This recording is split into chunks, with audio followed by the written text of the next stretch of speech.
She's crying, alone on a curb, clutching a coat she bought for a homeless man who just vanished.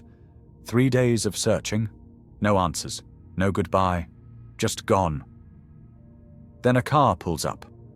Black, expensive, $500,000 of steel and leather. The window drops, and the beggar she fed every morning, he's wearing a $10,000 suit. "Get in," he says. "Here's my question for you. Would you? Would you get in that car, or would you run?" Drop your answer in the comments right now, because this story is about to flip everything you think you know about love, lies, and second chances. And if you stay until the end, you'll see why sometimes the poorest man you meet might be the richest person alive. Hit that like button if you're ready for this. Let's go. 73 days. That's how long Maya Chen had been bringing food to the man in the wheelchair.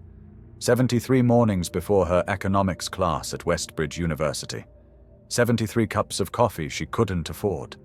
73 conversations with a stranger who never asked for a single thing. Most people walked past him like he was invisible. Maya couldn't. It started on a Tuesday, rain hammering the streets. She was late for an exam, soaked, stressed, one failing grade away from losing her scholarship. She saw him sitting there, coat falling apart, wheelchair rusted, water dripping off his beard. And he wasn't even trying to get out of the rain. Something about that broke her. She crossed the street, handed him the sandwich she'd packed. "You should eat something," she said. He looked up. Grey eyes, storm cloud grey. The kind that held secrets you'd never guess. "Thank you," he whispered, voice like gravel. She sat down next to him, let the rain soak through her jacket. They didn't speak, didn't need to. From that day it became routine.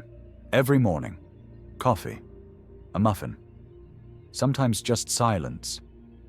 She never asked why he was there. He never explained. But when he spoke, his words carried weight, intelligence, like someone who'd lived 3 lives before this one. "Why do you keep coming?" he asked one morning.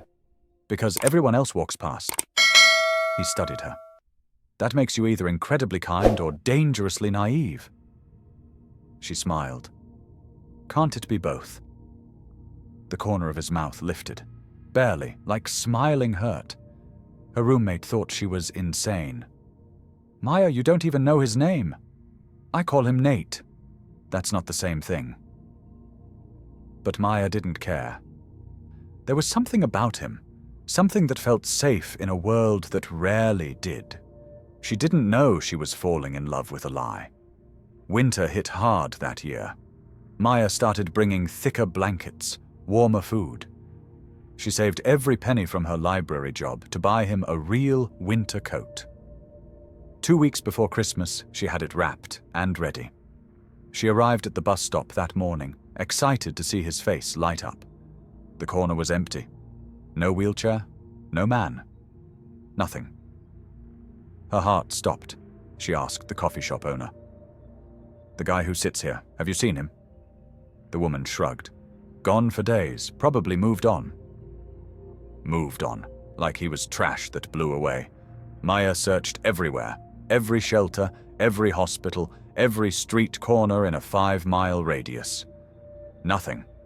By day 3, panic turned to grief. By day 4, she sat on that curb, holding the coat, and cried. He was gone, and she never even knew his real name. Then she heard it, the low purr of an engine. She turned. A black car, sleek, predatory, the kind that cost more than most people made in a year. The window slid down. Those grey eyes met hers, but they weren't tired anymore. They were sharp, alive, clear, and the man inside wasn't wearing rags. Charcoal suit, tailored perfectly, clean-shaven, hair styled. He looked like he'd stepped out of a Forbes cover. "Maya." His voice was different, stronger. "Get in, please." Her world tilted. "Who are you?" "Someone who owes you the truth." Every instinct screamed danger. But something in those eyes, something familiar, pulled her forward. She opened the door, slid into leather seats that smelled like wealth. The door closed with a whisper. They drove in silence. Finally, Maya found her voice. "You're not homeless." "No, you never were." "No." Anger flared. "Then who the hell are you?" He kept his eyes on the road. "Nathan Cross." The name hit like lightning. Cross, as in Cross Global. The tech empire that owned half the city. The billion-dollar company behind the scholarships keeping students like her in school. "You're lying." "I wish." She stared at the side of his face. At the man she'd fed soup to, shared coffee with, sat beside in the rain. "You're the Nathan Cross?" I was. His jaw tightened, until I couldn't be anymore. "What does that even mean?" He exhaled slowly. "It means I walked away. From everything. The company, the money, the name.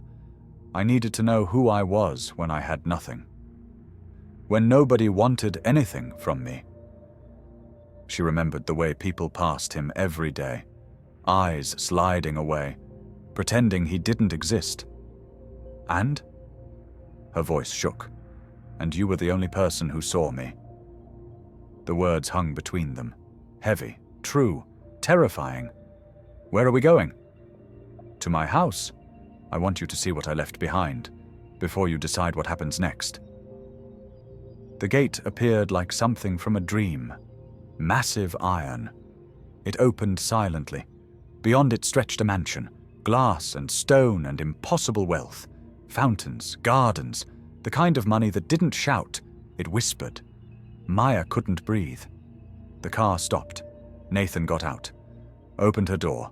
She stood on gravel that probably cost more than her apartment. "This is where you live, where I'm supposed to live." The front door opened.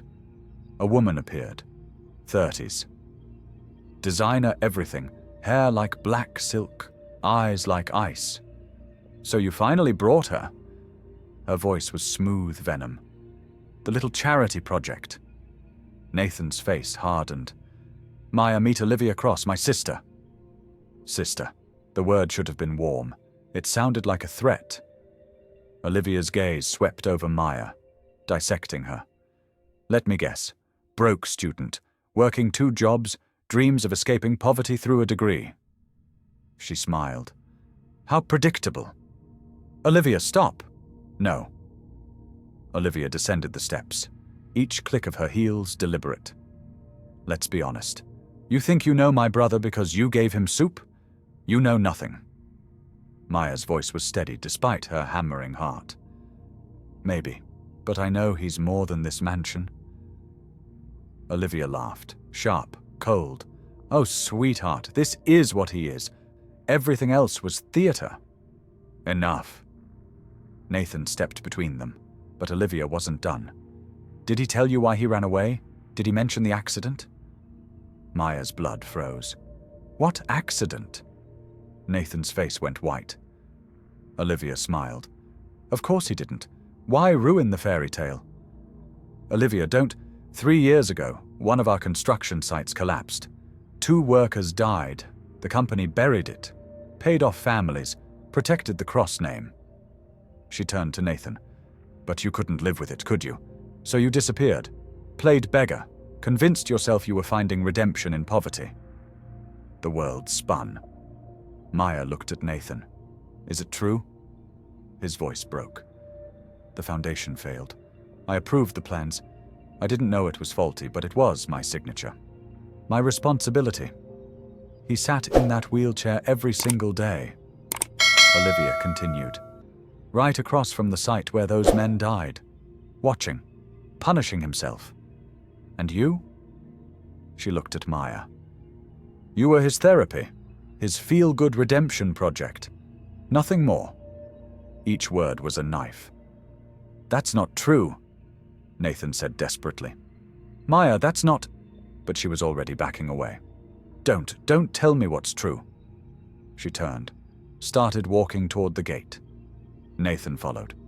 "Please, let me explain." Explain what? That you used me? That I was some part of your guilt trip performance art? No. You were the only real thing in my life. She spun around, tears streaming. I don't even know who you are. I'm the same person who sat with you in the rain. No, that person was fake, a character you were playing. Maya, take me home. Now. He stared at her, the distance between them suddenly infinite. If you walk away, he said quietly, I'll understand. But know this, every moment with you was real, the only real moments I've had in years. She wanted to believe him, wanted to fall back into the fantasy where he was just Nate and she was just Maya. But that world didn't exist. Take me home, she whispered. The drive back was silent. When they stopped outside her building, she reached for the door. Wait. He handed her a card. Tomorrow night, I'm hosting a dinner. Company board, family, everyone who made me leave. He paused. I want you there. I need you there. She took the card, didn't look at it. I don't belong in your world, Nathan. Maybe not, but I don't belong there either. Not without you. She got out, walked away, didn't look back. That night, she couldn't sleep. The card sat on her desk, taunting her. By morning, she'd made her decision. The next evening, Maya stood outside the Cross mansion in the only dress she owned. Simple, probably cost less than a single flower arrangement inside. She almost left. Then the door opened. Nathan stood there, different suit, same storm cloud eyes. You came. I shouldn't have, but you did. Inside, the house hummed with power, voices, laughter, people who controlled billions with a signature. Maya felt like she was drowning. Nathan took her hand. Stay close. They entered the dining room. Conversations died. Eyes turned. Whispers exploded. Olivia sat at the head of the table. She raised her glass. Well, the prodigal son returns, with company. Nathan didn't flinch. Everyone, this is Maya Chen. She's the reason I'm here. Silence. An older man cleared his throat. Nathan, perhaps this is exactly the time. Nathan's voice cut like steel. You all begged me to come back. Save the company, protect the legacy. He looked around. I'll do it, but everything changes. The room tensed. 3 years ago, 2 men died because of our negligence. We buried it, paid for silence, protected our image. His voice shook. I'm reopening the investigation. Full transparency, real compensation, public accountability. Gasps rippled through the room. The older man stood. That will destroy us. No, it'll make us honest. You'll ruin everything we built. We built it on corpses and lies. I'm done with that. Olivia's face twisted. You'd sacrifice this company for her. I'd sacrifice it for the truth. She just showed me how. Someone started clapping. Slow. Then another. Then another. Not everyone. But enough. Olivia's composure shattered. You're making a catastrophic mistake. Maybe. But it's mine to make. He turned to Maya, held out his hand. She stared at it. At him. At this impossible moment. Every logical thought screamed run. But she looked into his eyes. Those storm cloud eyes that had been broken and were now fighting to be whole. She took his hand. The room erupted. But Nathan only saw her. I don't deserve this, don't deserve you. But if you'll give me a chance, one condition. Anything. Tomorrow morning, we go back to that bus stop, together. You face what happened. Really face it. His throat worked. And then we start over. No lies, no games, just truth. He nodded. Just truth. Later, in the garden under stars, they stood together. I'm terrified, he admitted. Of what? That you'll realize I'm not worth it. She smiled. Sad. Soft. I already know you're complicated. I'm here anyway. He laughed, really laughed. The sound was rusty, beautiful. Why? Why give me a chance? Because when everyone looked through you, you didn't turn cruel. You turned quiet. That means something. She paused. And the man who sat in the rain with me? He's still in there.